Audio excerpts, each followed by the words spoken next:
Hello everyone. മാനസികാരോഗ്യത്തെപ്പറ്റിയും മാനസികാരോഗ്യ പ്രശ്നങ്ങൾ നമ്മൾ എങ്ങനെയാണ് ഡെവലപ്പ് ചെയ്യുന്നതിനെ പറ്റിയാണ് കഴിഞ്ഞ രണ്ട് വീഡിയോസിലൂടെ നമ്മൾ സംസാരിച്ച്. ഇന്ന് നമുക്ക് ശ്രദ്ധിക്കാം മാനസികാരോഗ്യ പ്രശ്നങ്ങളിൽ നിന്ന് നമുക്ക് എങ്ങനെ മുക്തി നേടാമെന്ന്. നിരവധി പ്രശ്നങ്ങളുള്ള ആൾക്കാരുണ്ട്, എന്നാൽ ചെറിയ ചെറിയ കാര്യങ്ങളിലൂടെ നമുക്ക് മാറ്റങ്ങൾ കൊണ്ടുവരാൻ സാധിക്കും. ഒന്നാമതായിട്ട് talking to summon you trust.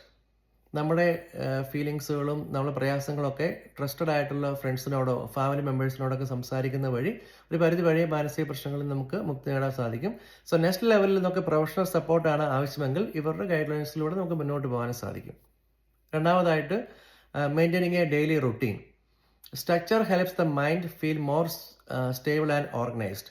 So ചിട്ടയായിട്ടുള്ള ഒരു ജീവിതശൈലി തന്നെ നമുക്ക് വളരെയധികം മാറ്റങ്ങൾ കൊണ്ടുവരാൻ സാധിക്കും. രാവിലെ എണീക്കുന്നത് തൊട്ട് ഭക്ഷണം കഴിക്കുന്നത് തൊട്ട് രാത്രിയിൽ കിടക്കുന്ന കാര്യങ്ങളിലെല്ലാം കൃത്യമായിട്ട് ടൈമിങ്ങിലും ഒരു നല്ലൊരു മാനറിലാണ് പോകുന്നതെങ്കിൽ നമുക്ക് നല്ലൊരു ചിട്ടയായിട്ടുള്ള മാനസിക ആരോഗ്യം വീണ്ടെടുക്കാൻ സാധിക്കും. അതുപോലെ തന്നെ മൂന്നാമതായിട്ട് ഗെറ്റ് ഇനഫ് സ്ലീപ്പ്. പലപ്പോഴും ഉറക്കക്കുറവാണ്, ഉറക്കത്തിലുള്ള പാളിച്ചകളാണ് പലപ്പോഴും മാനസിക പ്രശ്നങ്ങളിലേക്ക് ഒരു പരിധി വരെ കൊണ്ടുവരുന്നത്. ഇപ്പം ആങ്സൈറ്റിയും ഡിപ്രഷനും പല കാര്യങ്ങളിലും ഉറക്കക്കുറവ് മൂലം മുന്നോട്ട് വരാൻ സാധ്യതയുണ്ട്. സോ അതുകൊണ്ട് കൃത്യമായിട്ടുള്ള ഒരു സ്ലീപ്പിംഗ് പാറ്റേൺ നമുക്ക് വളരെ ഇമ്പോർട്ടൻ്റ് ആണ്. അടുത്തതായിട്ട് staying physically active. So exercise can improve mood and regulate stress.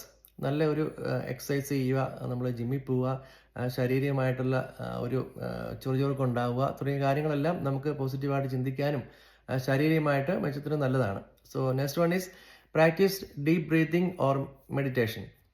So relaxation techniques calm the nervous system. So നമുക്ക് എന്തെങ്കിലും ആങ്സൈറ്റിയോ അല്ലെങ്കിൽ പ്രശ്നങ്ങളൊക്കെ വരുമ്പോൾ നമ്മളൊരു 5 മിനിറ്റ് നമുക്കൊരു ബ്രീത്തിങ് എക്സസൈസ് ചെയ്യുമോ അതുപോലുള്ള കാര്യങ്ങൾ ചെയ്യുന്ന വഴി നമുക്ക് നിരവധി മാറ്റങ്ങൾ, പ്രയാസങ്ങൾ ആ സമയത്ത് നമുക്ക് മാറ്റിയെടുക്കാൻ സാധിക്കും. So next one is reduce over thinking and negative inputs. So പലപ്പോഴും പല കാര്യങ്ങൾ വരുമ്പോൾ നമ്മൾ ഓവർ തിങ്കിങ് ആവുന്നു. അതുപോലുള്ള പല നെഗറ്റീവ് വരുന്ന സാഹചര്യങ്ങളിൽ നിന്നൊക്കെ നമ്മൾ കണ്ടിന്യൂ ചെയ്യുകയാണെങ്കിൽ പലപ്പോഴും അവിടെ തന്നെ നമ്മൾ സ്റ്റക്കായി മുന്നോട്ട് അതുപോലെ തന്നെ സ്ട്രെസ് ആയിട്ട് പോകാൻ സാധ്യതയുണ്ട്. സോ ഇങ്ങനെയുള്ള കാര്യങ്ങളിൽ നിന്ന് മാറി നിൽക്കുക.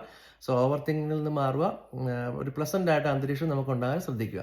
Next one is spending time with supportive people. So healthy relationships improve emotional wellbeing.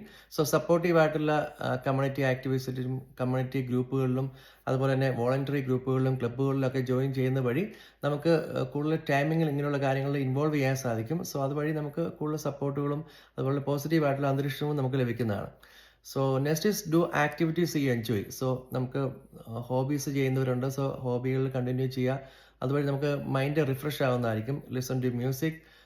നമുക്ക് ഓരോ കാര്യങ്ങളിലും കുക്കിംഗ് ചെയ്യുന്നവരാണ്, അല്ലെങ്കിൽ ഗാർഡനിങ് ചെയ്യുന്നവരാണ്, ഫോട്ടോഗ്രാഫി ചെയ്യുന്നവരാണ്, റീഡിങ് വായനാശീലമുള്ളവരാണ്. ഇങ്ങനെയൊക്കെ ചെയ്യുന്ന നമ്മുടെ ഹോബീസൊക്കെ ചെയ്യുന്ന വഴി നമുക്ക് ഇതിൻ്റെ ഇൻവോൾവ് ആകാനും കൂടുതൽ നമുക്ക് മാനസികമായിട്ട് ഒരു നല്ല ലെവലിലേക്ക് എത്താനും സാധിക്കുന്നതാണ്.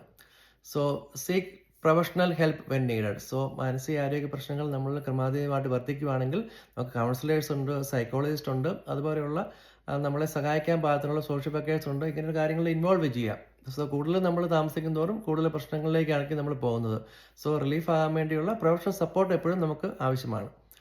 So last one is be patient with your self. So ഇങ്ങനെയുള്ള സപ്പോർട്ടുകൾ കിട്ടിയാൽ തന്നെ ഇതിനൊന്ന് ഹീലിംഗ് ആകാൻ, ഇതിന് മാറ്റങ്ങൾ വരാൻ സമയമെടുക്കും. സോ ആ സമയത്തിന് വേണ്ടി നമ്മൾ കാത്തിരിക്കുക. സോ നമുക്കുള്ള ഗൈഡ് ലൈൻസ് കിട്ടും, അല്ലെങ്കിൽ നമുക്ക് മെഡിസിൻസിൻ്റെ ആവശ്യമുണ്ടെങ്കിൽ അത് നമുക്ക് ലഭിക്കാം. സൈക്കോളജിക്കൽ സപ്പോർട്ടാണെങ്കിൽ ഇറ്റ് ടേക്സ് ടൈം. സോ അതുകൊണ്ട് നമുക്ക് ക്ഷമയോടെ നമുക്ക് വെയിറ്റ് ചെയ്യാം. ഇതുപോലുള്ള കാര്യങ്ങളിലൊക്കെ വരുമ്പം സമയമെടുക്കുന്ന പ്രോസസ്സാണ്. സോ മാനസികാരോഗ്യം ശാരീരിക ആരോഗ്യം പോലെ തന്നെ പ്രധാനമാണ്. സോ സഹായം തേടുന്നത് ദൗർബല്യമല്ല. സോ അത് ധൈര്യത്തിൻ്റെ അടയാളമാണ്. So get help from supportive people and psychologist, counsellors, social workers എല്ലാവരും ഇതുപോലുള്ള കാര്യങ്ങളിൽ നമ്മളെ പ്രൊഫഷണലായിട്ട് സപ്പോർട്ട് ചെയ്യാനുള്ളവരാണ്. സമൂഹത്തിൻ്റെ ഇതിനോടുള്ള മാനസികാരോഗ്യ പ്രശ്നങ്ങൾ എന്നുള്ള കാഴ്ചപ്പാടിൽ നിന്ന് മാറ്റങ്ങൾ വരുക, എപ്പോഴും പ്രൊഫഷണൽ സപ്പോർട്ട് തേടുവാൻ നമുക്ക് മുന്നോട്ടിറങ്ങാം. Thank you.